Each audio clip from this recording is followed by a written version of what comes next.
Hey guys, what's up? In this tutorial we're going to teach you how you can apply bold letters in your designs and projects on Figma. So let us get started right away. Head over to a design on Figma. So let me go, for example, with that design here. Let me zoom into that text here. So I would like to apply bold letters to that text here.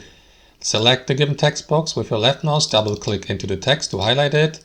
And after that, open that main menu in the top left corner by clicking on that Figma icon, hover your mouse over text and select bold letters here, or use the shortcut Ctrl B, or if you're on a Mac, Command B, and that is going to apply bold letters, or in this case here, remove the bold letters. As it turns out, these were already bold letters, so that has unbolded.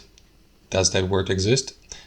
Turned these into thin letters. So again, click into that main menu here in the top, hover your mouse over text and select bold to apply bold letters again. And that's it. That's how it works. Thanks for watching and have a wonderful day.